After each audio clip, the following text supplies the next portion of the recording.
नमस्कार प्यारे बच्चों, मैं सुरजीत सिंह आपको हिंदी पढ़ाऊंगा। हिंदी में आज है वो कक्षा 10 के प्रथम अध्याय की बात करेंगे, यानी पहले पाठ को हम है वो पढ़ेंगे। पहले पाठ का नाम है वो बहादुर है। बहादुर एक कहानी है जिसको है अमरकांत, यानी इसके लेखक कौन है? अमरकांत। अमरकांत ने इस कहानी को लिखा है, तो इस कहानी को है वो हम आज है वो पढ़ेंगे दोस्तों। बहादुर कहानी एक बहादुर नाम के बच्चे की कहानी है। अब वो घर छोड़ कर के शहर चला जाता है। वो घर छोड़ कर के शहर क्यों जाता है और जहाँ पे शहर में नौकरी करता है वहाँ से भी वो अंत में है वो भाग जाता है। तो वो क्यों भाग जाता है इसके बारे में इस कहानी में है वो हम पढ़ेंगे। तो देखो प्यारे बच्चों, सहसा में काफ़ी गंभीर हो गया था। सहसा यानी अचानक, मैं काफ़ी गंभीर यानी ये कहानी जो पढ़ने वाले हैं, कहानी सुनाने वाला है वो वाचक है। और वाचक कौन है? वो घर के मुखिया है। वाचक का कौन है यहाँ पे? घर का जो मुखिया। वाचक का मतलब है कहानी को पढ़ने वाले। तो यहाँ पे जब भी वाचक शब्द आए तो ये समझिएगा कि ये घर का मुखिया है। सहसा में काफ़ी गंभीर हो गया था, जैसा कि उस व्यक्ति को हो जाना चाहिए जिस पर एक भारी दायित्व आ गया हो। वह सामने खड़ा था। सामने कौन खड़ा था? बहादुर खड़ा था और आंखों को बुरी तरह मलका रहा था। बुरी तरीके से मलका, आंखों को मलकाना यानी कभी बंद कर रहा है, कभी खोल रहा है, कभी बंद कर रहा है, कभी खोल रहा है। 12-13 वर्ष की उम्र, उसकी उम्र कितनी है? 12-13 वर्ष की उम्र है। ठिगना चकैट, तो ठिगना का मतलब होता है छोटा, चकैट का मतलब होता है गोल मटोल। तो ठिगना चकैट शरीर, गोरा रंग और चपटा मुंह है। वह सफ़ेद नेकर आदि बाह की सफ़ेद कमीज और भूरे रंग का पुराना जूता पहने था। उसके गले में स्काउटों की तरह एक रुमाल बंधा था। जिस तरीके से स्काउटों के गले में रुमाल बंधा हुआ होता है, वैसा ही इसके गले में रुमाल बंधा था। उसको घेर कर परिवार के अन्य लोग खड़े थे, यानी उसको घेर करके परिवार के जो अन्य लोग हैं वो सारे वहाँ पे खड़े थे।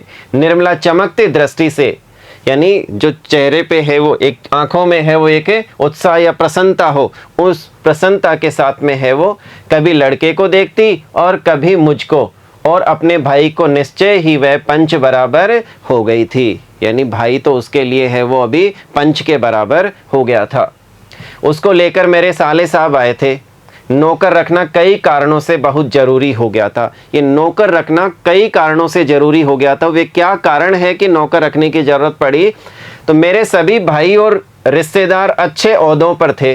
ओहदा मतलब पद, अच्छे पदों पर थे और उन सभी के यहाँ नौकर थे। मैं जब बहन की शादी में घर गया तो वहाँ नौकरों का सुख देखा कि किस तरीके से नौकरों का सुख है वो वहाँ पे सारे घर वाले ले रहे हैं। मेरी दोनों भाभियां रानी की तरह बैठकर चारपाइयाँ तोड़ती थी। यानी मेरी जो दोनों भाभियां हैं वो चारपाई पे बैठ कर के है वो हुक्म चलाया करती, जबकि निर्मला को सवेरे से लेकर रात तक खटना पड़ता था। यानी खटना का मतलब क्या है? यानी बहुत मेहनत करना। तो पूरे दिन है वो सुबह से लेकर के रात तक है वो क्या करती? मेहनत करती। मैं ईर्ष्या से जल गया। ईर्ष्या से जलना यानी बहुत ईर्ष्या करना। तो मैं ईर्ष्या से जल गया।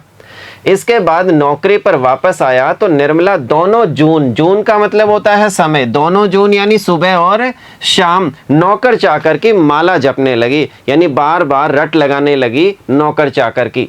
उसकी तरह अभागिन यानी जिसका भाग्य रूठ गया हो, और दुखिया स्त्री और भी कोई इस दुनिया में होगी, वे लोग दूसरे होते हैं जिनके भाग्य में नौकर का सुख होता है। तो इस तरीके से है वो सोचने लगे। पहले साले साहब से उसका किस्सा सुनना पड़ा। किसका किस्सा? बहादुर का किस्सा सुनना पड़ा। वह एक नेपाली था जिसका गांव नेपाल और बिहार की सीमा पर था। उसका बाप युद्ध में मारा गया था और उसकी माँ सारे परिवार का भरण पोषण करती थी। माँ उसकी बड़ी गुस्सैल थी और उसको बहुत मारती थी। माँ चाहती थी कि लड़का घर के काम धाम में हाथ मटाए, जबकि वह पहाड़ या जंगलों में निकल जाता। यानी वह काम धाम में तो हाथ बंटाता नहीं और वह जंगलों में निकल जाता, पहाड़ों पर है वो निकल जाता और पेड़ों पर चढ़कर चिड़ियों के घोंसलों में हाथ डालकर है वो चिड़ियों के बच्चे पकड़ता और कभी है वो फल तोड़ करके खाता। और वह पशुओं को चराने के लिए भी जाता, यानी कभी कभी है वो पशुओं को चराने के लिए भी वो चला जाता था। उसने एक बार उस भैंस को बहुत मारा जिसको उसकी माँ बहुत प्यार करती थी, यानी एक बार उसने उस भैंस को बहुत मारा जिससे उसकी माँ है वो बहुत प्यार करती थी। क्यों करती थी? क्योंकि भैंस दूध देती थी, और जबकि बहादुर है वो घर के काम में हाथ नहीं बंटाता था, इसलिए उस पे है वो बहुत ही गुस्सा करती थी और इसलिए उससे वह बहुत चिढ़ता था, और वो बहादुर उस भैंस से बहुत ही चिढ़ता था। मार खाकर भैंस भागी भागी उसकी माँ के पास चली गई, जो कुछ दूरी पर एक खेत में काम कर रही थी। माँ का माथा ठनका यानी शंका हुई उसको। बेचारा बेजबान यानी जो बोल नहीं सकता, वह जानवर चरना छोड़कर यहाँ क्यों आएगा? जरूर उसने उसको काफी मारा है। वह गुस्से से पागल हो गई, यानी गुस्से से तमतमाने लगी वो। जब लड़का आया तो माँ ने भैंस की मार का काल्पनिक अनुमान लगाया, यानी उसने कल्पना की कि इस तरीके से तो शायद उसने मारा होगा, तभी ये भाग करके आई है। तो अनुमान लगाया उसने, तो अनुमान करके एक डंडे से उसकी दुगुनी पिटाई की और उसको वहीं कर्राता हुआ छोड़कर घर लौट आई, यानी बहादुर को कर्राता हुआ वहीं जंगल में छोड़ करके माँ है वो घर आ गई। लड़के का मन माँ से फट गया। मन फटना का मतलब है माँ के प्रति जो प्रेम भाव या लगाव जो था वो खत्म हो गया, अब नहीं रहा, और वह रात भर जंगल में छिपा रहा। जब सवेरा होने को आया तो वह घर पहुंचा और किसी तरह अंदर चोरी छुप के घर में घुस गया, यानी कैसे जैसे करके वो घर के अंदर है वो घुसा। फिर उसने घी की हंडिया में हाथ डालकर माँ के रखे हुए रुपयों में से 2 रुपए निकाल लिए। जो माँ ने है वो हंडिया में जो रुपए रखे थे उसमें से कितने रुपए निकाल लिए? 2 रुपए। और 2 रुपए वहां से निकाल करके वो क्या करता है, अंत में 9 2 11 हो गया, यानी वहां से भाग गया। 9 2 11 होने का मतलब है भाग जाना। वहां से 6 मील की दूरी पर बस स्टेशन था जहां गोरखपुर जाने वाली बस मिलती थी। तो वहां 6 मील की दूरी पर वो बस स्टेशन था, तो वहां तक वो पैदल ही भाग गया। तुम्हारा नाम क्या है जी? मैंने पूछा। दिल बहादुर। तो उसका नाम क्या था? दिल बहादुर नाम था। उसके स्वर में एक मीठी झंझनाहट थी। मुझे ठीक ठीक याद नहीं कि मैंने उसको क्या हिदायतें दी। हिदायत का मतलब है सलाह या फिर चेतावनी देना। तो क्या हिदायतें दी? शायद यह है कि वह शरारतें छोड़कर ढंग से काम करे और इस घर को अपना घर समझे। इस घर में नौकर चाकर को बहुत प्यार और इज्जत से रखा जाता है। जो सब खाते पहनते हैं वही नौकर चाकर खाते पहनते हैं। अगर वह यहाँ रह गया तो ढंग सहूर सीख जाएगा। सहूर का मतलब होता है तरीका, यानी है वो ढंग है वो सीख जाएगा कि किस ढंग से है वो जिंदगी जी जाती है। घर के और लड़कों की तरह पढ़ लिख जाएगा और उसकी जिंदगी सुधर जाएगी। जब नया नया घर में नौकर आता है तो उसको इस तरीके की हिदायतें दी जाती है कि तू काम करेगा तो तेरी जिंदगी सुधर जाएगी और तू यहाँ पढ़ लिख जाएगा मेरे बच्चों के साथ में। और दूसरी चीज है वो यहाँ पे किस तरीके से व्यवहार किया जाता है, तो घर के सभी जो लोग हैं उन्हीं के जैसे है वो नौकर के साथ में भी व्यवहार किया जाता है, अलग से उसके को ट्रीट है वो नहीं किया जाता है। तो ये स्टार्टिंग में है वो कह रही है। निर्मला ने उसी समय कुछ व्यवहारिक उपदेश, व्यवहार से संबंधित जो व्यवहार में आने वाले हैं वो उपदेश भी दे डाले। इस मोहल्ले में बहुत तुच्छ लोग रहते हैं। तुच्छ यानी छोटे लोग रहते हैं। वह न किसी के यहाँ जाए और न किसी का काम करे। कोई बाजार से कुछ लाने को कहे तो वह अभी आता हूं कहकर अंदर खिसक जाए। उसको घर के सभी लोगों से सम्मान और तमीज से बोलना चाहिए। यानी बाहर का कोई भी व्यक्ति किसी काम के लिए कहे तो बहाना बना करके घर आ जाना है, और घर के जो लोग हैं उनसे कैसे बात करनी है? सम्मान और तमीज के साथ बात करनी है। और भी बहुत सी बातें। अंत में निर्मला ने बहुत ही उदारता पूर्वक लड़के के नाम में से दिल शब्द उड़ा दिया। यानी पहले उसका नाम दिल बहादुर था, तो अब उसका नाम क्या रह गया? बहादुर नाम रह गया। परंतु बहादुर बहुत ही हंसमुख और मेहनती निकला। उसकी वजह से कुछ दिनों तक हमारे घर में वैसा ही उत्साहपूर्ण वातावरण छाया रहा जैसा कि प्रथम बार तोता मैना या पिल्ला पालने पर होता है। सवेरे सवेरे ही मोहल्ले के छोटे छोटे लड़के घर के अंदर आकर खड़े हो जाते और उसको देखकर हंसते या तरह तरह के प्रश्न करते। ए, तुम छिपकली को क्या कहते हो? ए, तुमने शेर देखा है? ऐसी ही बातें उससे पहाड़ी गाने की फरमाइशें की जाती, फरमाइश यानी मांग की जाती कि पहाड़ी गाना कोई सुनाया जाए। घर के लोग भी उससे इसी प्रकार की छेड़खानियां करते थे। वह जितना उत्तर देता उससे अधिक हंसता था। सबको उसके खाने और नाश्ते की बड़ी फिक्र रहती, यानी चिंता रहती उसकी कि उसने खाया या नहीं खाया। तो घर में शुरुआत में एक उत्साहपूर्ण है वो वातावरण है वो रहता है। जिस तरीके से घर में कोई भी नई चीज़ आती है तो उसको यूज़ करने के लिए बार बार है वो किस तरीके से उत्साह रहता है, वैसे ही इसके लिए था। निर्मला आंगन में खड़े होकर पड़ोसियों को सुनाते हुए कहती थी, बहादुर आकर नाश्ता क्यों नहीं कर लेते? मैं दूसरी औरतों की तरह नहीं हूं जो नौकर चाकर को तलती भूनती है, यानी तलती भूनती का मतलब है परेशान करती है, तो मैं ऐसी नहीं हूं, तो आकर के नाश्ता कर ले। मैं तो नौकर चाकर को अपने बच्चे की तरह रखती हूँ। मैं जैसे मेरे बच्चे को रखती हूँ वैसे ही नौकर चाकर को रखती हूँ। उन्होंने तो साफ साफ कह दिया है कि 100-150 महीनावारी यानी मासिक उस पर भले ही खर्च हो जाए, पर तकलीफ उसको, यानी तकलीफ का मतलब है दर्द यानी परेशानी, उसको जरा भी नहीं होनी चाहिए। एक नेकर कमीज तो उसी रोज लाए थे और भी कपड़े बन रहे हैं। बोला एक नेकर तो उसी दिन ले आए थे, नेकर और कमीज, और कपड़े उसके लिए बन रहे हैं। तो इस तरीके की बातें वो पड़ोसियों को सुनाया करती। धीरे धीरे वह घर के सारे काम करने लगा। सवेरे ही उठकर वह बाहर नीम के पेड़ से दातुन तोड़ लाता था, यानी नीम के पेड़ से दातुन तोड़ लाता। वह हाथ का सहारा लिए बिना कुछ दूर तक तने पर दौड़ते हुए चढ़ जाता। मिनट भर में वह पेड़ की पुलई यानी पेड़ का जो अंतिम छोर है वहां पे वो पहुंच जाता। पर निर्मला छाती पीट कर कहती थी, अरे रीछ बंदर की जात, कहीं गिर गया तो बड़ा बुरा होगा। वह घर की सफाई करता, कमरों में पोछा लगाता, अंगीठी जलाता, चाय बनाता और पिलाता, दोपहर में कपड़े धोता और बर्तन मलता। इस तरीके से घर के वो पूरे काम है वो करता।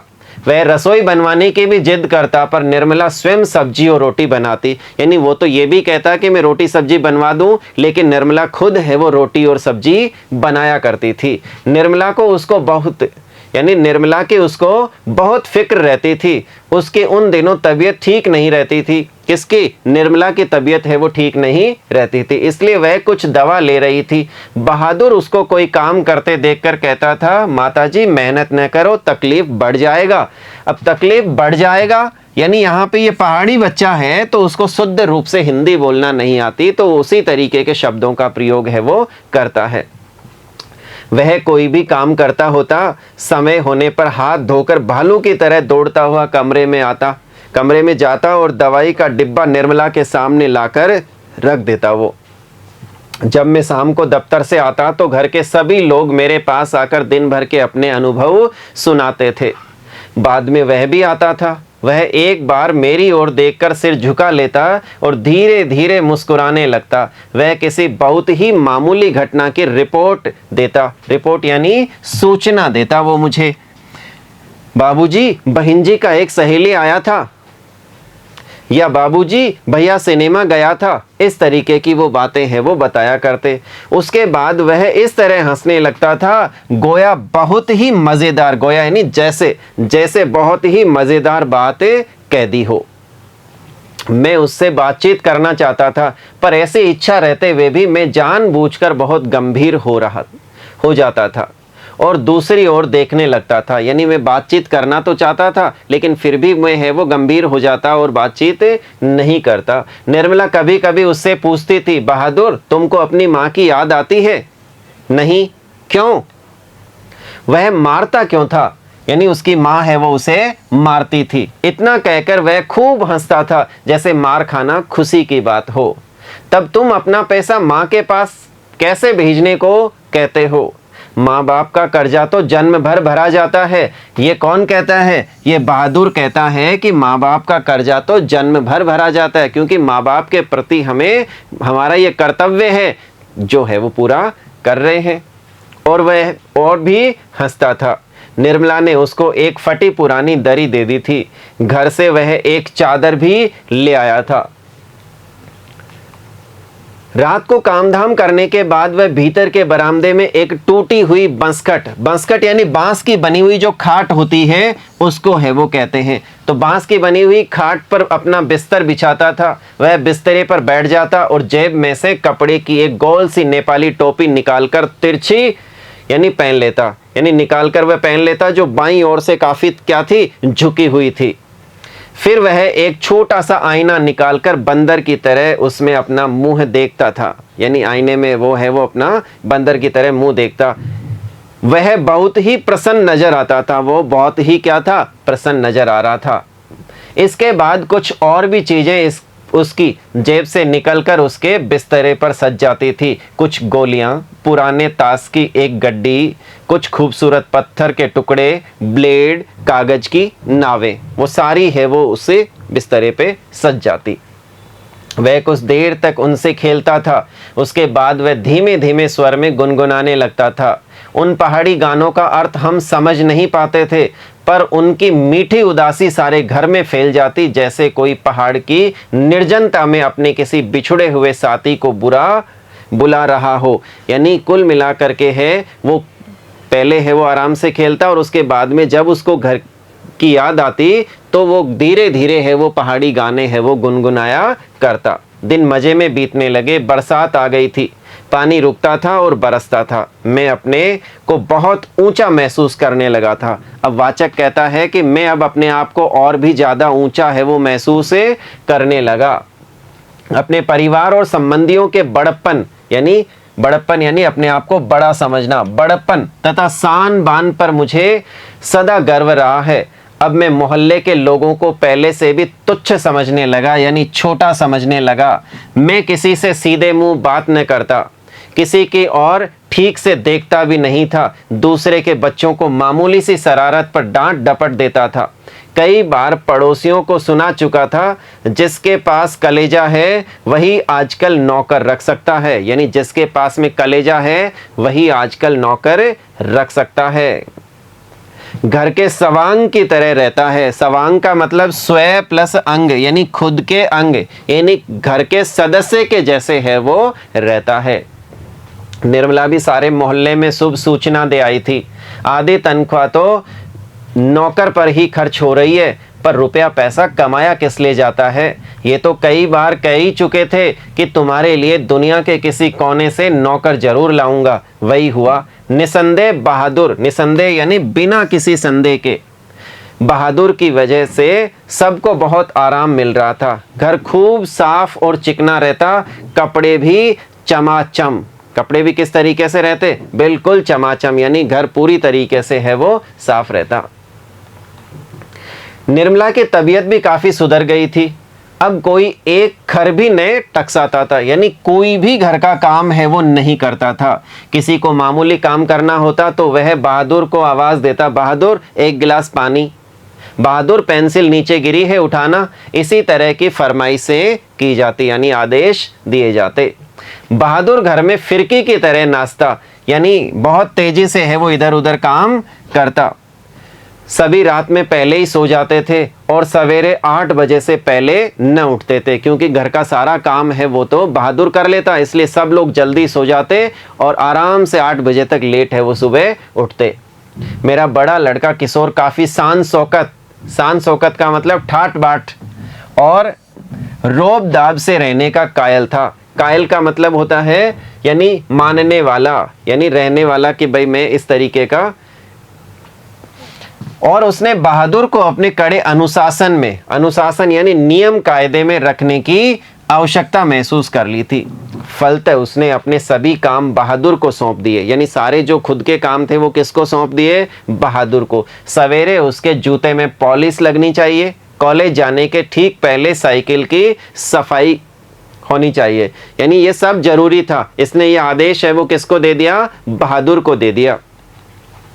रोज ही उसके कपड़ों की धुलाई और इस्त्री होनी चाहिए, और रात में सोते समय वह नित्य यानी रोज बहादुर से अपने शरीर की मालिश कराता और मुक्के भी लगवाता। पर इतनी सारी फरमाइशों की पूर्ति, यानी इतनी सारी फरमाइशें पूरी करते करते कोई छोटी मोटी गलती रहना स्वाभाविक था। जब ऐसा होता किशोर गर्जन तर्जन करने लगता, यानी जोर जोर से है वो बोलने लगता, यानी डांटने लगता, उसको बुरी बुरी गालियां देता और उस पर हाथ छोड़ देता, यानी अब है वो हाथ भी चलाने लगा था। मार खाकर बहादुर एक कोने में खड़ा हो जाता, चुपचाप है वो एक कोने में खड़ा होकर के उसको देखता रहता। देख बे, किशोर चेतावनी देता, मेरा काम सबसे पहले होना चाहिए, अगर एक काम भी छूटा तो मारते मारते हुलिया टाइट कर दूंगा, यानी चेहरा बिगाड़ दूंगा, यानी बुरी तरीके से उसको है वो पीटता। साला कामचोर करता क्या है, बैठा बैठा खाता है। रोज ही कोई ना कोई ऐसी बात होने लगी, अब रोज ही ऐसी कोई ना कोई छोटी मोटी बात है वो होने लगी, जिसकी रिपोर्ट पत्नी मुझे देती थी, जिस तरीके से घर में है वो दी जाती है। मैंने किशोर को मना किया पर वह नहीं माना, तो मैंने यह सोचकर छोड़ दिया कि थोड़ा बहुत तो ये चलता ही रहता है। फिर एक हाथ से ताली कहाँ बजती है, बहादुर भी बदमाशी करता होगा। पर एक दिन जब मैं दफ्तर से आया तो मैंने किशोर को एक डंडे से बहादुर की पिटाई करते हुए देखा। निर्मला कुछ दूरी पर खड़ी हाँ हाँ करती हुई मना कर रही थी। हाँ हाँ करती हुई निर्मला क्या कर रही थी, मना कर रही थी। मैंने किशोर को डांट कर अलग किया। कारण यह था कि शाम को साइकिल की सफाई करना बहादुर भूल गया था। क्यों पिटाई कर रहा था, क्योंकि बहादुर शाम को साइकिल की सफाई करना भूल गया था, इसलिए किशोर उसको बुरी तरीके से पीट रहा था। किशोर ने उसको मारा तथा गालियां दी तो उसने उसका काम करने से मना कर दिया। जब उसको मारा और पीटा तो उसने काम करने से मना कर दिया। तुम साइकिल साफ क्यों नहीं करते, मैंने उससे कड़ाई से पूछा। बाबूजी, भैया ने मेरे मरे बाप को क्यों लाकर खड़ा किया, वह रोते हुए बोला। यानी मरे बाप को लाकर के खड़ा कर दिया, इसलिए है वो। कैसे? मैं जानता था कि किशोर उसको और भी भद्दी यानी गंदी गालियां देता था, लेकिन आज उसने सुअर का बच्चा कहा था। यानी बहादुर को क्या कहा, सुअर का बच्चा। तो सुअर का बच्चा कहना यानी सुअर है वो किसको कहा, उस मरे हुए बाप को कहा। इसलिए उसको ये बर्दाश्त नहीं हुआ, बर्दाश्त यानी सहन नहीं हुआ उसको कि भाई वो है वो मेरे बाप को गाली दे, और इसलिए उसने काम करने से मना कर दिया। निसंदेह वह गाली उसके बाप पर पड़ती थी। मुझे कुछ हंसी आ गई। खैर, किशोर के व्यवहार को अच्छा नहीं कहा जा सकता, पर गृह स्वामी यानी घर का मालिक होने के कारण मुझ पर कुछ और गंभीर दायित्व भी थे। मैंने उसे समझाया, बहादुर, ये आदतें ठीक नहीं, तुम ठीक से काम करोगे तो तुमको कोई कुछ भी नहीं कहेगा। मेहनत बहुत अच्छी चीज है, जो उससे बचने की कोशिश करता है वह कुछ भी नहीं कर सकता। रूठना फूलना मुझे सख्त नापसंद है। तुम तो घर के लड़के की तरह हो, घर के लड़के मार नहीं खाते। हम तुमको जिस सुख आराम से रखते हैं वह कोई क्या रखेगा। यानी जाकर दूसरे घरों में देखो तो पता लगे नौकर चाकर भरपेट भोजन के लिए तरसते रहते हैं। चलो, सब खत्म हुआ, अब काम धाम करो। वह चुपचाप सुनता, फिर हाथ मुंह धोकर काम करने लगा। जल्दी ही वह प्रसन्न भी हो गया, यानी जल्दी ही वो क्या हो गया, प्रसन्न हो गया। रात में सोते समय वह अपनी टोपी पहनकर देर तक गाता रहा, लेकिन कुछ दिनों बाद एक और गड़बड़ी शुरू हुई। अब ये एक घटना खत्म हुई, उसके बाद में एक घटना और हो जाती है उसके साथ में। निर्मला बहुत पतली पतली रोटियां सेकती थी, इसलिए वह रोटी बनाने का काम कभी बहादुर से नहीं लेती थी। लेकिन मोहल्ले की किसी औरत ने उसे यह सिखा दिया कि परिवार के लिए रोटियां बनाने के बाद वह बहादुर से कहे कि वह अपनी रोटी खुद बना लिया करे, नहीं तो नौकर चाकर की आदतें खराब हो जाती है। महीन खाने से, महीन यानी पतली पतली खाने से उनकी आदतें बिगड़ जाती है। तो इस तरीके से अब निर्मला कहीं पड़ोसी के वहाँ जाती है तो पड़ोसिन उसको है वो इस तरीके से सिखा देती है, और वो बात उसको है वो जच जाती है। अब देखो क्या होता है। यह बात निर्मला को जच गई थी और रात में उसने ऐसा ही प्रयोग किया। वह अपनी रोटियां बनाकर चौके में से, चौका यानी जो रसोई होती है वहां से उठ गई। बहादुर का मुंह उतर गया, यानी उदास हो गया बिल्कुल ही। वह चूल्हे के पास सिर झुकाकर चुपचाप खड़ा रहा। क्या हो गया रे, निर्मला ने पूछा। वह कुछ नहीं बोला। चल चुपचाप बना अपनी रोटियां। तू सोचता है कि मैं तुझे पतली पतली नरम नरम रोटियां सेक कर खिलाऊंगी? तू कोई घर का लड़का है? नौकर चाकर तो अपना बनाकर खाते ही रहते हैं। तीता तो उसको, तीता यानी बुरा, बुरा तो उसको इसलिए लग रहा था, यानी इसलिए लग रहा है कि सारे घर के लिए मैंने रोटियां बनाई, इनको अलग करके इनके साथ भेद क्यों किया? वारे, इसके पेट में तो लंबी दाढ़ी है। पेट में लंबी दाढ़ी यानी सामने से तो शरीफ दिखना और अंदर से यानी चालाक होना। समझ जा, रोटियां नहीं सेकेगा तो भूखा मरेगा। पर बहादुर उसी तरह खड़ा रहा। तो निर्मला का गुस्से से बुरा हाल हो गया। अब निर्मला और ज्यादा गुस्सा हो गई। उसने लपक कर उसके माथे पर 2-3 थप्पड़ जड़ दिए। सुअर कहीं के, इसलिए किशोर तुझे मारता है, इसी वजह से तेरी माँ भी मारती होगी। चल बना रोटी। मैं नहीं बनाऊंगा, मेरी माँ भी सारे घर की रोटियां बनाकर मुझसे रोटी सेकवाती थी। वह रोने लगा था। तो क्या मैं तेरी माँ हूं कि तू मुझसे जिद कर रहा है? घर के लड़कों के बराबर बन रहा है। मारते मारते मुंह रंग दूंगी, यानी मारते मारते चेहरा लाल कर दूंगी। पर उसने अपने लिए रोटी नहीं बनाई। मुझे भी बड़ा गुस्सा आया। मैंने उसको डांटा और समझाया, पर वह नहीं माना। रात भर वह भूखा ही रहा। पर सवेरे उठकर वह पहले की तरह ही हंसने लगा। उसने अंगीठी जलाकर अपने लिए रोटियां सेकी। अपनी बनाई मोटी और भद्दी रोटी को देखकर वह खिलखिलाने लगा, यानी जोर जोर से हंसने लगा। फिर रात की बची हुई सब्जी से उसने खाना खा लिया। बच्चा है, रात भर भूखा है। अब जब सब्जी रोटी नहीं मिली तो खुद बना करके वो खा लेता है, जैसी भी बनी, और उनको देख करके वो हंसने लगता है। लेकिन निर्मला का भी हाथ खुल गया था। वह उससे कुछ चिढ़ भी गई थी। अब बहादुर से कोई भी गलती होती तो वह उस पर हाथ चला देती। उसको मारने वाले अब घर में 2 व्यक्ति हो गए थे। एक तो पहले किशोर था, अब निर्मला हो गई। तो मारने वालों की संख्या कितनी हो गई? 2 हो गई। और कभी कभी एक गलती के लिए दोनों मारते। बरसात बीत गई थी। आकाश दर्पण की तरह स्वच्छ दिखाई देता। मैंने बहादुर की मां के पास चिट्ठी लिखी थी कि उसका लड़का मेरे पास मजे में है और मैं उसकी तनख्वाह के पैसे उसके पास भेज दिया करूंगा। लेकिन कई महीने के बाद भी उधर से कोई जवाब नहीं आया था। मैंने बहादुर से कह दिया था कि उसका पैसा यहाँ जमा रहेगा, जब घर जाएगा तो लेता जाएगा। पर अब बहादुर से भूल गलतियां अधिक होने लगी थी। शायद इसका कारण मारपीट और गाली गलौच हो, यानी अब उसके साथ में जिस तरीके का व्यवहार किया जाता उससे गलतियां है वो ज़्यादा होने लगी उससे। अब यहाँ पे वाचक कहता है कि मैंने एक चिट्ठी लिखी थी उसकी माँ को और वो वहाँ से कोई जवाब नहीं आया। तो उस वाचक बहादुर से कहता है कि तेरा पैसा जो भी वेतन का बनता है वो मेरे पास में सेफ रखा है, तू जब भी घर जाएगा तो लेते हुए चले जाना। मैं कभी कभी इसको रोकना चाहता, फिर यह सोचकर चुप रह जाता कि नौकर चाकर तो मारपीट खाते ही रहते हैं। एक दिन रविवार को मेरी पत्नी के एक रिश्तेदार आए। वे बीवी बच्चों के साथ थे। वे अपने किसी खास संबंधी के यहाँ आए थे, तो यहाँ भी भेंट मुलाकात करने के लिए चले आए थे। घर में बड़ी चहल पहल मच गई।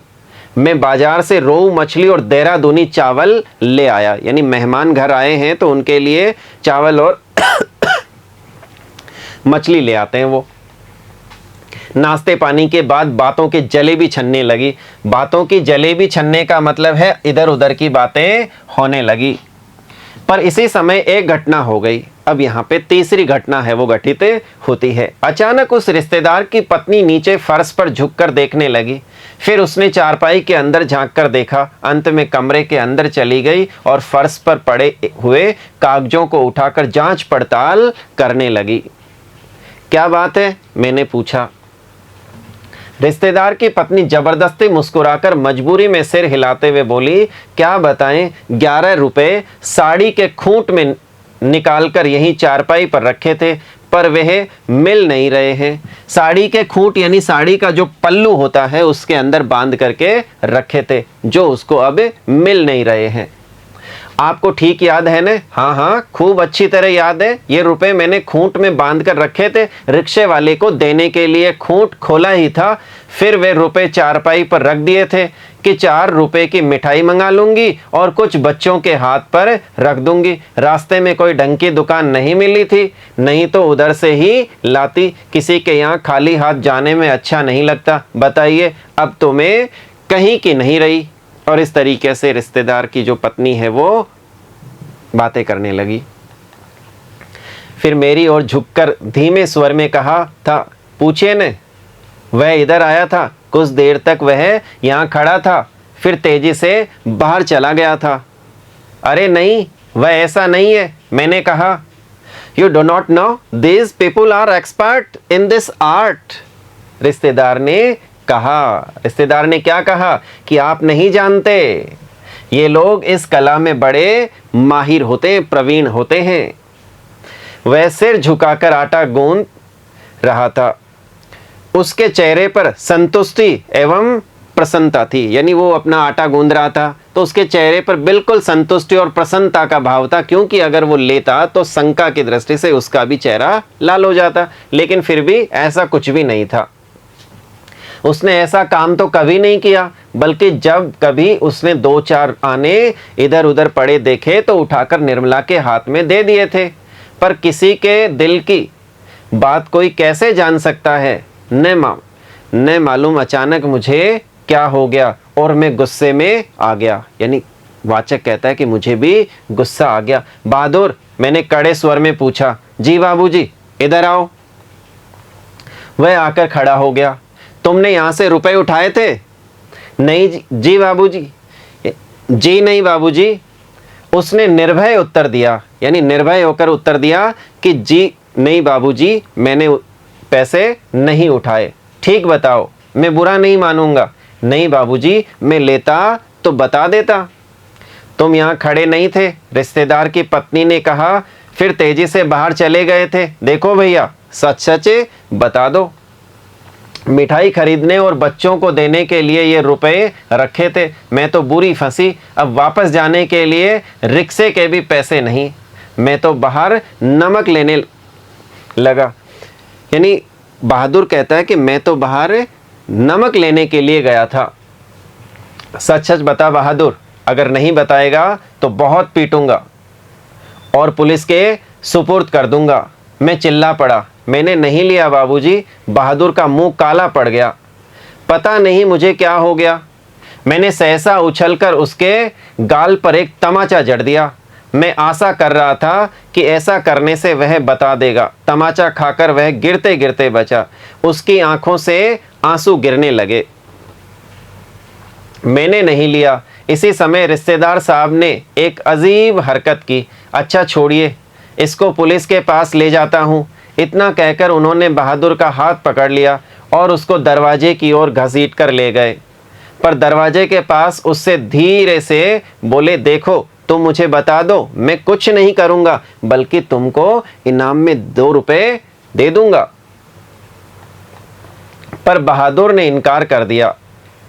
इसके बाद रिश्तेदार साहब 2-3 बार उसको दरवाजे की ओर खींचकर ले गए, जैसे पुलिस को देने ही जा रहे हैं, लेकिन आगे बढ़कर वे रुक जाते और उससे धीमे धीमे शब्दों में पूछताछ करने लगते।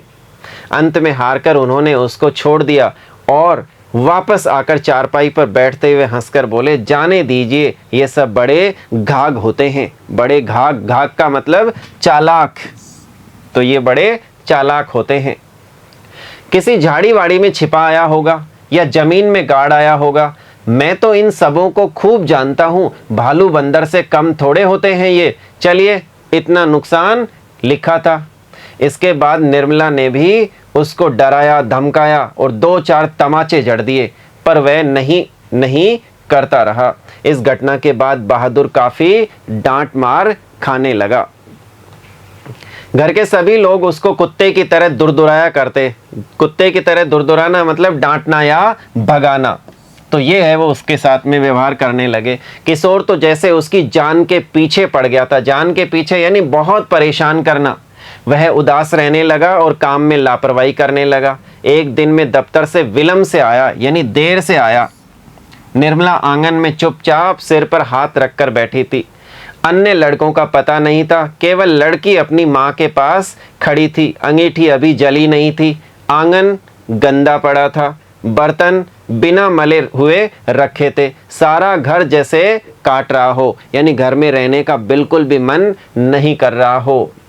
क्या बात है, मैंने पूछा। बहादुर भाग गया। भाग गया? क्यों? पता नहीं, आज तो कुछ हुआ भी नहीं था। सवेरे से ही बड़ा प्रसन्न था, बराबर माताजी माताजी किए जा रहा था। दोपहर में खाना खाया, उसके बाद आंगन से सिलबट्टा लेकर बरामदे में रखने जा रहा था कि सिल हाथ से छूटकर गिर गई और 2 टुकड़े हो गई। शायद इसी डर से वह भाग गया कि लोग मारेंगे, पर मैं इसके लिए उसको थोड़े कुछ कहती। क्या बताऊं, मेरी किस्मत में आराम ही नहीं। कुछ ले गया? यही तो अफसोस है, कोई भी सामान नहीं ले गया है। उसके कपड़े, उसका बिस्तरा, उसके जूते सभी छोड़ गया है। पता नहीं उसने हमें क्या समझा।